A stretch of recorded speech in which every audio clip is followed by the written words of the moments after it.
Ready to eat. Salty,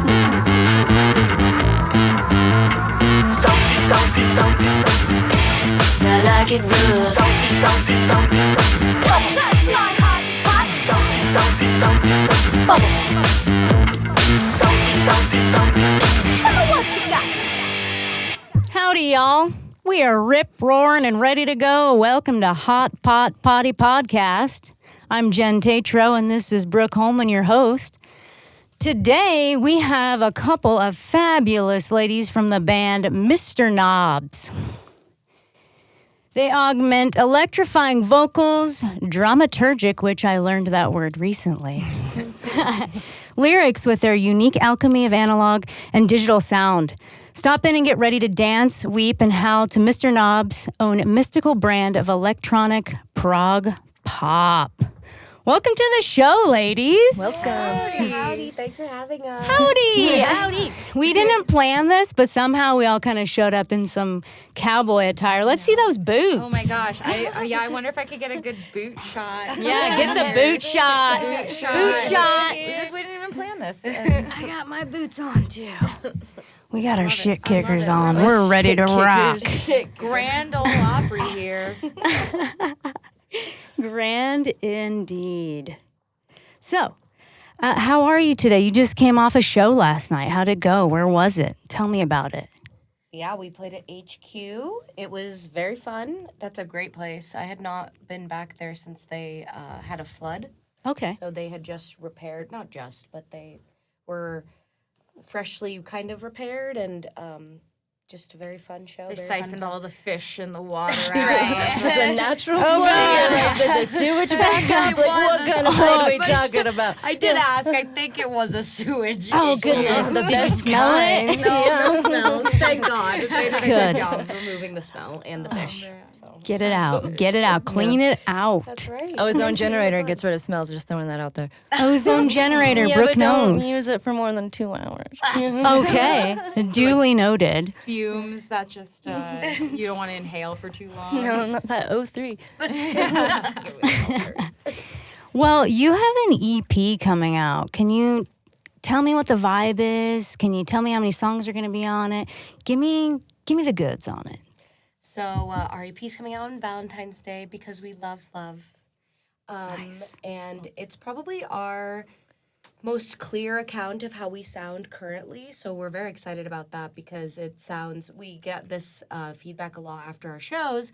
People are like, oh, we look for your stuff after your show, but none of it sounds kind of like what you perform live. And I think finally we're capturing that as much as we can. And so we're excited to give the audience what they want. Yeah. Give the people what they want. Yeah, it's funny. I mean, it was so, like, Mr. Knobs was so born in the digisphere of music. And I mean, when you started it, it was so during COVID at, like, a time when I think Bedroom pop time, yeah. truly people were, yeah, exactly. They're, like, on their synths and in their DAWs and, like, doing stuff alone. So now having this full circle moment where we have the full band on a recording is really exciting. Especially because we've been doing this for like a few years now, so it's a long time coming. Yeah. I will say, when I saw you for the first time at LunaFest, shout out to LunaFest. Coming 2026 in June. I was blown away. You have an incredible voice. It is power. It is passion. And I couldn't stop watching you guys. And I was in there, I was like, this is incredible. And so I've liked to go to your shows ever since.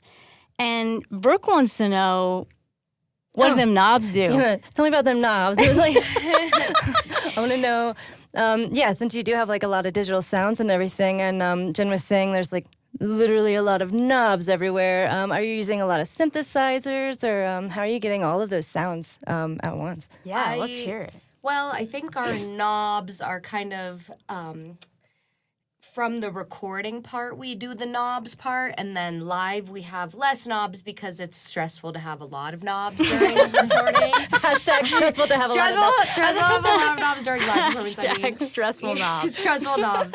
But we do certain tracks. I trigger them, so that's kind of like nobular. Words that are coming up to And then our synths, I use my Mini Nova to do all of our transitions, and I use the like volume knob on that and stuff, and try to create like atmospheric sounds. Actually, I would say that like Sarah uses a lot more knobs than me during performance. So she's the real knob. She's actually the real knob, real knob. the knob master. She's the knob master. They're my will. covert knobs. You know? My knobs are on the floor. That's right. We've got some knobs up on screen. Yep. On the mic. On Yeah. the mic. Knobs on the wall. Right. We all utilize knobs in some way or the other, and makes sense as our name. Yeah. Our namesake. But do you use like a launch pad or anything, or like Ableton Live, or like preset sounds, and you can kind of do it live, or is that, I don't know. I'm just curious about the process. For sure. Yeah. We have some exactly like that where we trigger them live, where we have the arrangement kind of in different lines. So we have like the verse in one line and the chorus in one line, and we can like, sometimes we make the like outro longer or the center part longer or whatever. But yes, we have some like that, and then some we have more traditional just tracks where we just play them. It depends on who produced them, because Sarah does a lot of our producing too. And we have, those ones are more just like a track that we press play on, and then we improvise over. Nice. Versus the ones that I did originally in that bedroom pop era are all pushed out into like little 8-bar segments that, we can trigger and like maybe do like a pew pew pew pew sound one day. I think we should load that in. I really Every what is show that is called? like A klaxon? Is that a klaxon? think. I thought it was an air horn. Oh, This one, let's just show the audience. in case you haven't heard it yet. Let's give it up. Let's give it up for the air horn. These are your knobs. We got some knobs. We got knobs. We got knobs. Ladies. That's why we're here. Is because you knew you had the knobs. That's Brooke's favorite knob. Yeah. Speaking of Mr. Knobs, can you tell me what Mr. Knobs means? I wish. I love getting this Or question. where you because got Sounds like this that is gonna from? be good. That, It's that just laugh. not even good. Is the thing? Like maybe Yeah, I should but- come up with a different No, story. actually, the story is good. The story is. Not. Once, I was looking at my partner one day, and I was like, you know what? You're Nobby Jr. I was like, what the fuck? What the hell? And, and I was like, yeah, you're Nobby Jr. and I'm Mr. Knobs. And he's like, what are you saying? And I'm like, that's it. That's what it is. I'm sorry to say. And I remember writing him a card, and at the end I signed it. I was like, Nobby Jr., love Mr. Knobs. And then COVID happened, and we were all like fighting for our sanity and life for a lot of people. And he was like, I had a dream that you started releasing music under like a Wow. pseudonym on SoundCloud, and it like blew up. And I was like, I'm going to run with this. That's great. And I was like, what do I have? And I hear Sarah's voice in the back of my head. She's like, search engine optimization, search engine optimization. And I'm like, okay. What can we make that's SEO? And Mr. Knobs was not obviously taken, because who the hell has that? Who's Knobs and who's Mr. of Knobs? Like, I have a lot of questions for that crazy person. And yeah, it was like not taken anywhere. So it was like Mr._Knobs. I like have all of the first Is that the domain? users. You Yeah, have I have that. the You domain. have that. You own Another that. thing that Sarah said, we went to Berkeley together. I only went for a year in Berkeley, and Sarah graduated from Berkeley College of Music in Boston. And she mentioned in her music business class that a lot of people don't get replies, and this is kind of like the theme of the podcast, but a lot of people don't get replies as women when they're reaching out to booking agents. And so I thought like having more of a gender neutral or gender non-binary name, something that I identify a little bit with too, would just kind of help us gain a little bit of notoriety just by being a mister, and it has. So it's like it's That's brilliant. Like you've actually seen it, like Oh, absolutely. yeah. I mean, it's sad that we had to do, or you had to do that, but it's brilliant. Yes. It's funny to even see the small ways where we walk onto a gig and they immediately approach like the very male presenting members of the band. They're like, so which one of you guys is Mr. Knobs? And then I pulled out from Isaac, and I'm like, it's me. I love it. I love it. So we like to keep them guessing. So let's talk a little bit about the members of the band. So you're the main member of the band. You're Mr. Knobs. I'm Mr. Knobs. You're the singer. You're the other member of the band. You play the fiddle, Yes. electric fiddle. Yeah. Yes. Yes. Yes, I know. I've been watching. I see your knobs. And so, and then you have a drummer. Yes. And then you have a guitar player, which when I first saw you, he played the bass, and now he plays guitar, which I think brought even more energy to your shows, which I loved that he switched over Yes. to the guitar. Absolutely. Yeah. Isaac was playing bass out of utility. Like, I think we needed more low end initially. And then we kind of mixed the tracks in a different way that I think it made more sense because the energy of the guitar, and he's so good at guitar that I think that all of us were playing like kind of our instruments, and he was having to adapt a little bit, and now he feels like really slotted in stuff that he is really passionate about and is very good at. Adding the Yes. shred. Yeah, he's shredding it out. Shout out Yes. to Shady Oaks because he like learns all of that from there. And Shout out Shady Oaks. Shady Oaks. Shady Oaks. we love Shady. But yeah, and everyone is a multi-instrumentalist besides me, really. That's not true. I mean, I can play you're synth. doing I can do my little You're synth. doing a lot of things that I look at and I'm like, wow. That's Like, sweet. so when you do those things, did you have to teach yourself and practice before you just got out there? You're just like, I'm just gonna wing it. Oh, I could never wing it. Okay. Not once in my life. I tried too hard to wing. No, I'm like super, super trained. Like, Okay. I started singing at 13. I started taking voice lessons. Okay. And I straight went into opera. So I've been classically trained basically my whole life, or Nice. at least in my like youth. And did musical theater. And so I've been very much like technique and like practice has been very important to me. That's great. Because I think it helps you create a longer career in some ways. Like if you're just winging it all the time, I think people are able to do that and it's great. But I have a safety net in my voice where I'm like, okay, I can like feel when things are going wrong, or like I can feel what I need to work on to make sure that like because singing rock band is so different than singing classical music. The breath support required, the things that you can like get away with, the other things that you can't get away with, and so having that classical background really helped me, I think, hone my new skills in like pop rock. Yeah, I can tell that you have been trained, and I can tell that you have great breath support because your power is there, and you don't need to go reaching into any reservoirs to get it. It's right there, and that's awesome. It's great to watch. I just want to give you props to that. So Practice makes perfect. Well, and that's Sarah too. Like she's pretty classically trained from the beginning, and then you can see that she can literally do any genre. You're so kind. I mean, the violin thing, I had such roots, like, firmly in a lot of different places, definitely classical music, and then in a lot of, like, folk music.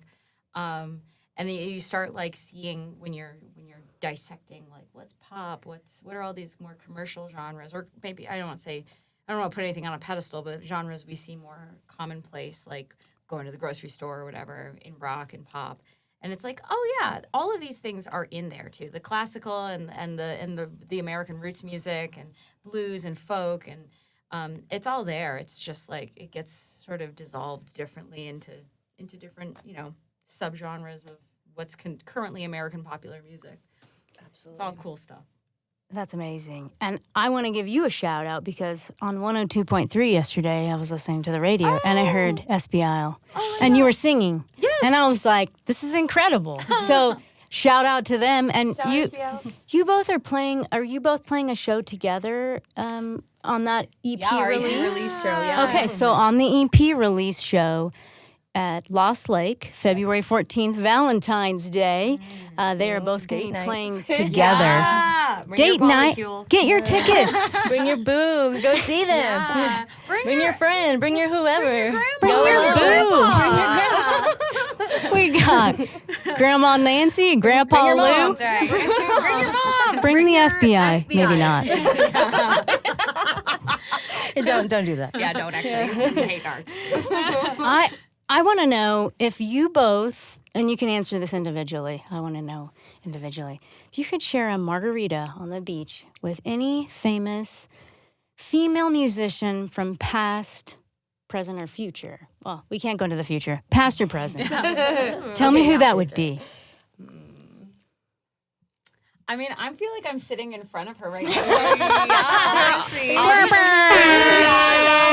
We haven't even shown off the photos. We have 3 photographs of Dolly Parton. You know, Dolly. like one of Dolly those for president. musicians that you're just like she fires on every cylinder. Like amazing, obviously musician. Her writing is so immaculate and so economic, and she's so smart with how she uses her words and you know and a very underrated guitarist too, and like just like a very thoughtful musician. And then like as a businesswoman, all the ways that she protected the rights to her music.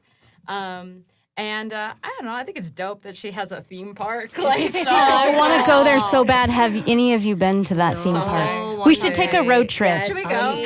Should we go now? It's like in Knoxville, Tennessee, right? It's in Pigeon Forge. Okay, yes. In Tennessee Guys, somewhere. Take the show on the road. Let's go. Let's go. This is done now. We're leaving. We need to do a documentary of us getting there. Yes. Oh my God. Part 2. Yeah. And then who would you choose? I don't know. That's hard. First, I don't know why Etta James came to my mind yes. because she's just like one of the most amazing jazz vocalists. Yes. And I would really like to pick her brain, especially about her having to navigate that time of like racial tension, like civil rights time, and like is just truly like the amount of control she has over her voice should be studied. I think she's very underrated as a like amazing jazz singer, and so maybe her. I don't know. I would agree with that. Yeah. Great control, a unique voice. Very unique. Yeah, the tone is it just pierces Yes, through. and It's somehow beautiful. pierces while being like in this really low timbre. Yeah. which is very rare, I think, to have like a mezzo that's just able to like, I don't know, command that way. It's amazing. I would You agree really with that. feel the emotion behind it too. Like you're like, oh, I'm feeling that in myself from like Absolutely. like transferring. And her like improvisation, she's like, oh my God, better than so many jazz musicians that play instruments. Like her scatting is crazy. Not That's awesome. Not that way. Not that way. not that my way. God. I want to know what your challenges have been being females in the industry. Oh God, where do And we you start? don't have to, I mean, just hone Women in are on maybe a non-male. few. Yeah.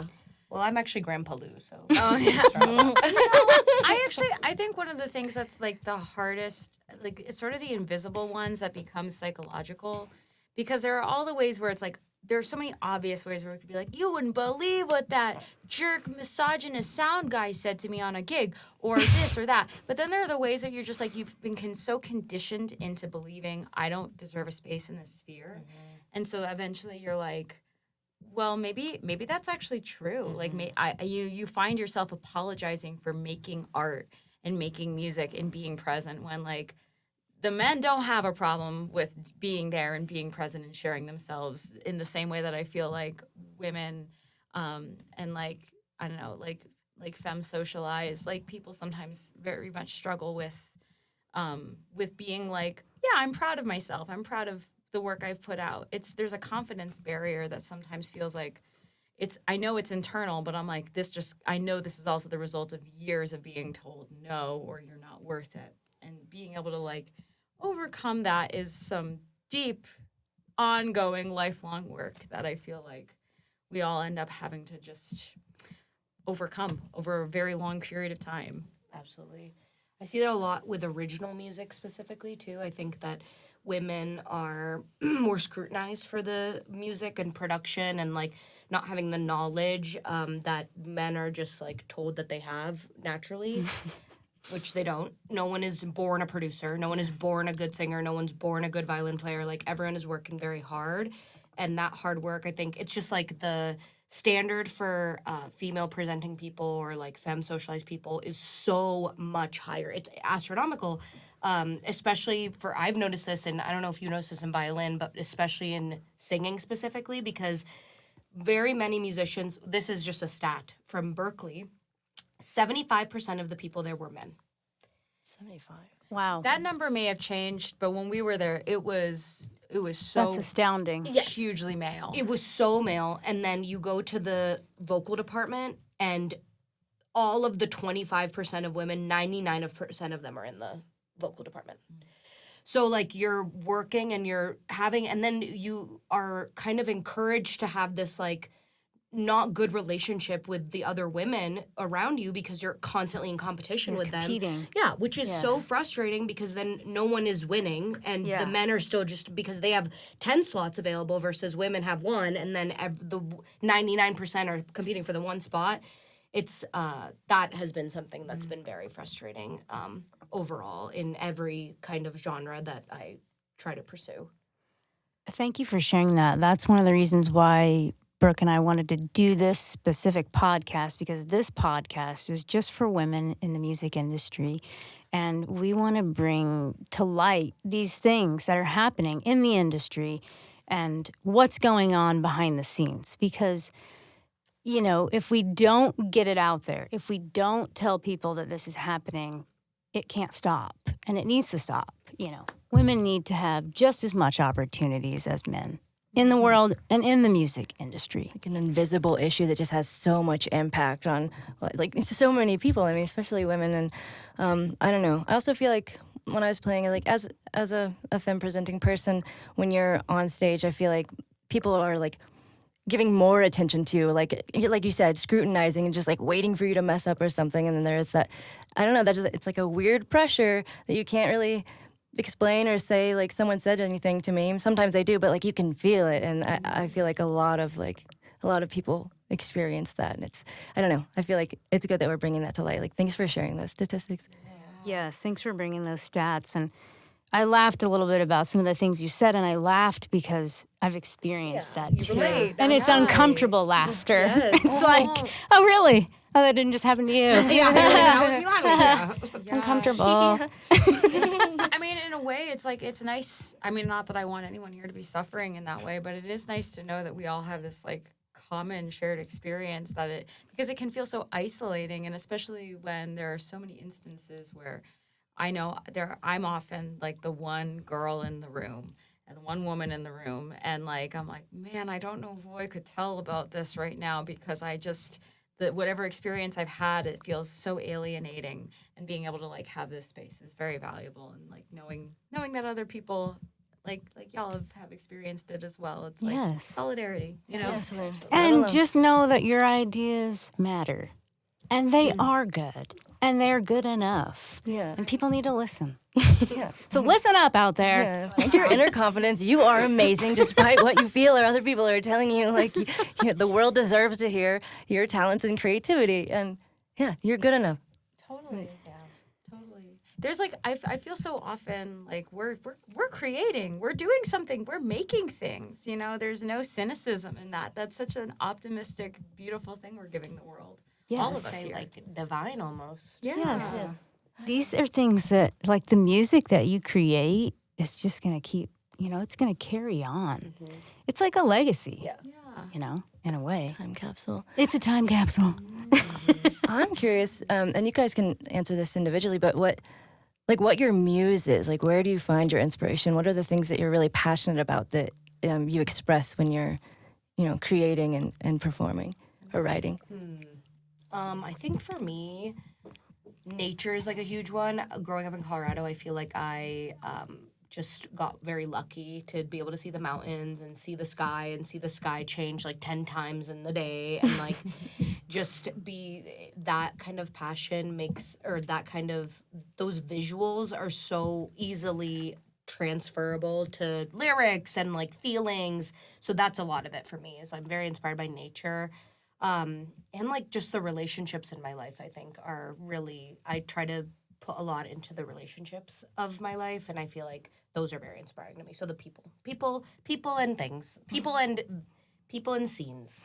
Yeah, I feel that. I see that so much in your writing too. I think about like the line in Juju Ben about I'm going to paraphrase it, be like the wind, but I sink to the bottom. Oh God, I'm sorry. No, I'm so sorry. No. I want to be like the wind, but instead I'm like the ocean. I'm like the ocean. Sink to the bottom. Like the sun. Every time I hear that, I'm just like, wow. It's so visceral and evocative whenever I hear your writing. I guess you're my muse. Sarah's my muse too. Oh my God.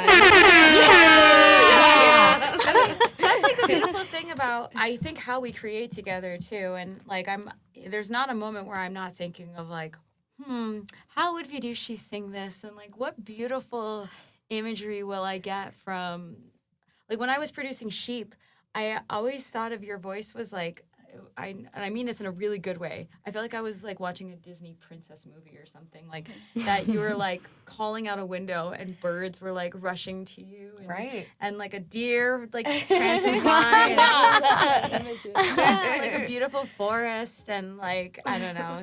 We put a forest up for you guys. Oh, thank you so We much. brought the So nature beautiful. to you, It's just like I imagined. isn't it? Can you just get lost in that mist back there? Absolutely. I'm going to walk straight in. I was gonna say, I love y'all's connection and how much you like hype Me each other up. too. This is like so wholesome and like beautiful to witness, and like this, it feels powerful in Yeah. here. Like, Yeah, there's good chemistry happening here, and it's palpable. Aw. It feels good to make music with your best friend. Absolutely. Like that's at the end of the day. I just feel very lucky. Absolutely. Who has been, and you can answer this individually, who has been your biggest support? Like, is it your grandma? Is it your mom? Who has been in your corner since day one and has never stopped believing in you? Sarah? Oh, there we go. There we go. Especially musically, like I feel like you've always understood me and never judged me, and you've always been like, yeah, let's go for it. Like I've always felt like only expansive when I've talked to you instead of limited. Versus a lot of people like want to put their opinion in or like this or that. Like I've only felt like more could come with talking to Sarah and like expressing my musical qualms, I don't know, with her, and that's I feel like very, very rare. I love you Nice. so much. I feel the same way about Vidushi, and I feel like I've struggled at times to like it's been it's always like a learning curve to learn how to collaborate, and like I think growing up in the violin world, which is a very like you learn collaboration in these large forms like orchestras, but it's a pretty soloistic world in a lot of ways. So you were so patient with me at so many points where I was like learning how to break out of a very isolated, myopic way of thinking about music, about the world. And you've always been such a support through that, and you've always been so willing to like collaborate and think through. Oh no, don't cry! I'll cry. I forgot tissues. I should have gotten use those. my sleeve. Yeah, thank you. Thanks, Jen. Should have brought a hanky. Next time. Hanky time. Hanky. Oh no, this is beautiful. I'm gonna switch it up a little bit. Yeah. I'm just curious. What are some of your craziest stories? I guess either on or off stage, like as musicians. I don't know whether that be touring or just maybe something odd that happened that you didn't expect at a show, or an interesting interaction. I'm just curious. Sarah tours a lot, so she has You got any a crazy lot of crazy stories? tour stories. I wanna hear the crazy. I'm like, why should I go on a podcast? I know. Don't hold back. Yeah, I guess like I'm trying to think of like a positive one, like not like a No cringe.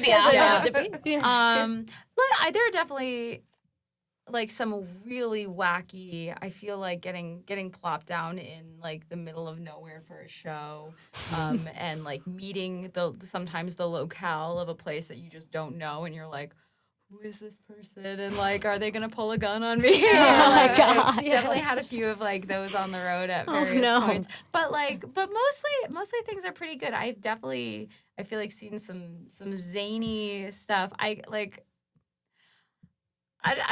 want to put. I had a sort of a recent here. Okay, all right. I'll do it. This one. This was like a recent gig where one of another musician I was collaborating with asked, "Hey, anybody want to sponsor a shot of tequila on stage?"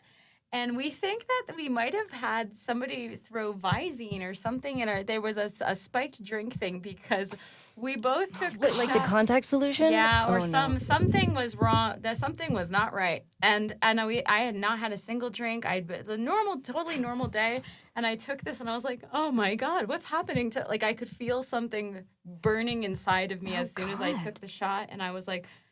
Well, I think I have like 30 more minutes of music to get through, so I guess this isn't going to get resolved anytime soon. Oh, you just pushed through. Yeah, we pulled through. We pushed through. He had to go and figure it out after the show. I was in better shape, but not much. But that was sort of like a crazy. I don't know if that's like a. You guys can cut this one. It's for actually time a if it's PSA. like- it's We actually will a not PSA. edit that out. It's a PSA. Yeah. I'll be real with you. Yeah, I think that's like now it's like a safety thing. I'm so trusting sometimes of the world. Where I'm like, yeah, why would somebody in front of other people like Just drug Poison me you. or poison me. like I think it's important to have awareness around it because those things really do happen, and Yes. you know, to not brush it under the rug. I've known people that have Be also careful had out things there, like that. folks. Yeah. Really be careful. Yeah. Watch your drinks. Watch your drinks. yeah. Don't Those leave them strips, unattended. There's like strips you Yeah. can use to like test them to see Oh, if they I have didn't like know roofies about in them. that. Yeah, that might be. Strips. Maybe you can sponsor us strips. Sponsor us strips. Sponsor us, strips. We need to know if we've been drugged. It's fun. There's like they do like a lot of booths at shows now where they'll have like what is it, harm prevention booths, and I know they'll have like is it Naxalone but I think it would be useful to have like ones that also just in case you Absolutely. need strips or whatever to keep those things from happening. In this case, I don't know if you could really test for Visine or whatever I suspect might have been put in there, but. Hot sauce. Interesting. Yeah, truly. Yeah. Trying to kill me here. Water bottles with lids. Yeah. Take the lid. I have a question about the song "Escape." It's my favorite song. I want to know what it's about, what inspired it, and then I want to listen to it for a little bit during the show. It's kind of dark. Okay. I like dark. It's like, it's basically this like whole fantasy of wanting to, you have this person or these people who you love, but you are struggling deeply with the pain of the world. And you want to escape. And escape can mean a lot of things, right? It can mean literally escaping.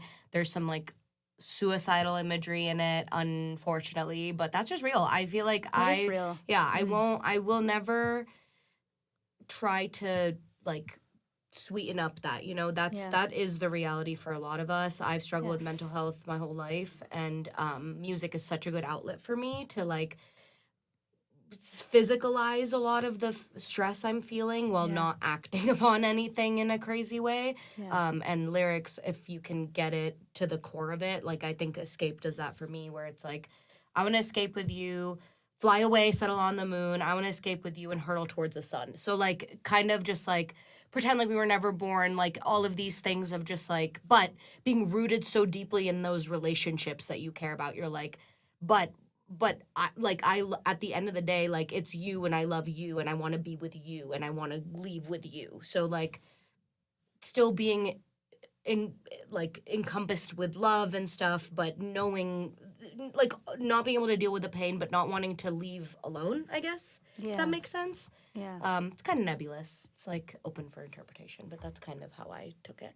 Okay, let's give it a whirl.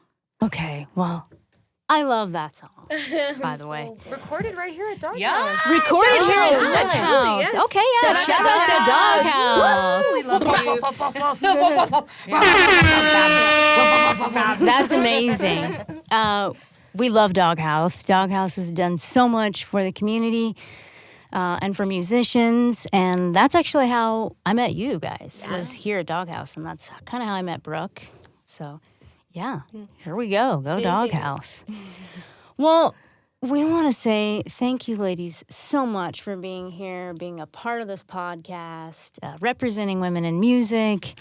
And this is Hot Pot Potty Podcast, representing women in music. We're out. Bye. Thank you guys. Yeehaw. Thank you.